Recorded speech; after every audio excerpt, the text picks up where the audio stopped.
I'm told there's 3 or 4 issues that everyone's interested in, and I'm very happy for the opportunity to be able to talk to you about them tonight. I have a few people with me that I just want to mention, if I may, very quickly.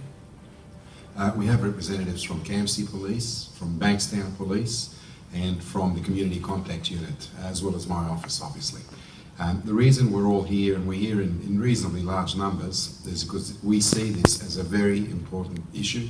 We've been to quite a few forums in the last couple of weeks, and we'll continue to attend. If you're kind enough to invite us, we'll always turn up.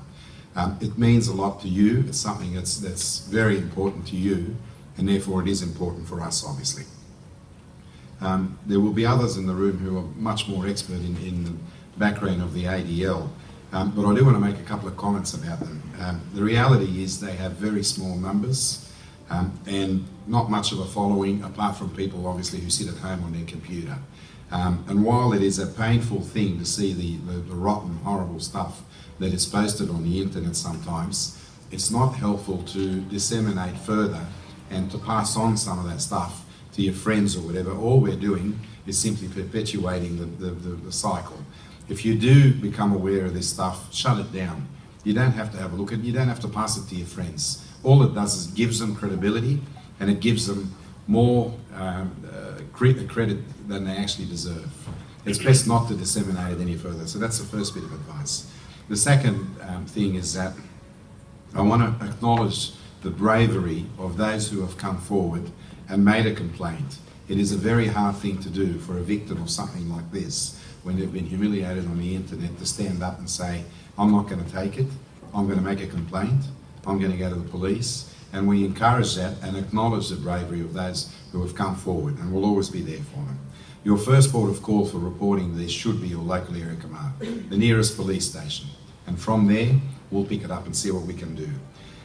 What we can do and what we can't do. And I know this is something that is a little bit controversial. The internet has raced ahead, way ahead of the legislation, and probably way ahead of law enforcement in many ways. It's very difficult for us to prove who posted something on the internet and when and where they actually did it. And that's our problem. While something may be very clearly offensive, and if it was said on the street, you would have no trouble arresting and charging the person, it's very difficult to do it off the internet. We just don't know. And the current case in point is one that we're trying to sort out. It's very difficult to prove who accessed what website, at what time, from what internet entry, and what they put on there. It's also difficult for us to contact and stay in touch with and influence the companies such as YouTube and Facebook, but we have done so. And there's been a number of complaints made to Facebook in particular from members of the community. That's been helpful, and it's added to our voice. We are in touch with them. They're in America, as you know, which makes it even more complicated. Sometimes some of these things are alleged to have been posted from somewhere overseas, which makes it awfully hard for us, the police in Sydney, to be able to do anything about it. But we are in touch with them, and we are trying to talk our way through what they can and can't do, and they have been receptive most of the time. Quite a few things have been pulled down from Facebook in particular at our request, and I know there's been requests from the public as well that have added to that voice, so which is good. I just want to put to bed the issue of Good Friday. I'm told that the ADL announced initially they were going to go to a mosque and play up on Good Friday. I'm certain that's not the case at the moment. A lot's happened in the last week. Every bit of information we have tells us that they are not going to attempt to turn up at the mosque. Having said that, if they do, the community needs to know, the public needs to know, we will be there, we're with you, and we will be doing something about it. We're not going to let it happen. I just want to also mention a couple of other things. Really just by way of background, so you're aware, the New South Wales Police has a number of layers of interaction and engagement with the community.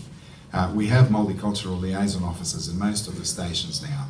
They're people drawn from the community. They're not police officers. They're drawn from the communities, and they stay in touch with the communities and keep us informed. They're a real good window or conduit for us for information and exchange of information.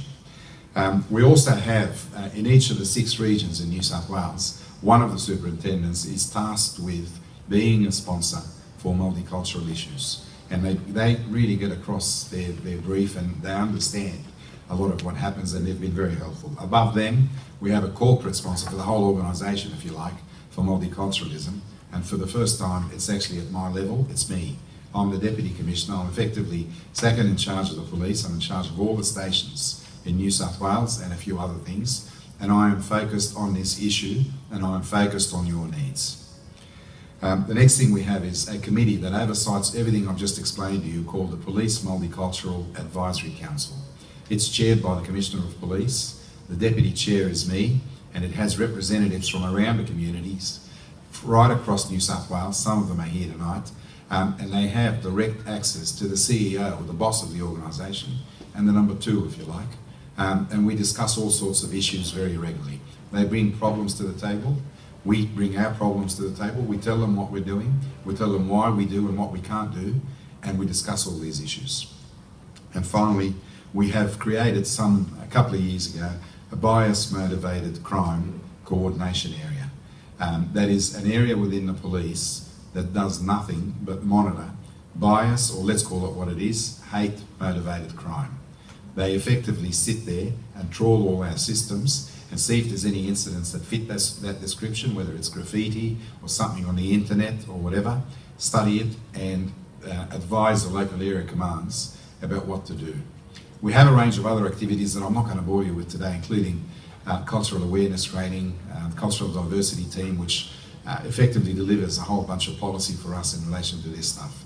The final thing I'll leave you with is that it's been said that a measure of any society is how it protects its weakest.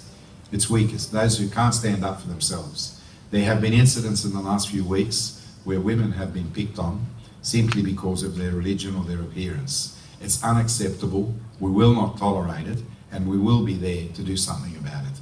It is a measure of a society, how you defend your weakest people, and on that, I hope we will stand judged.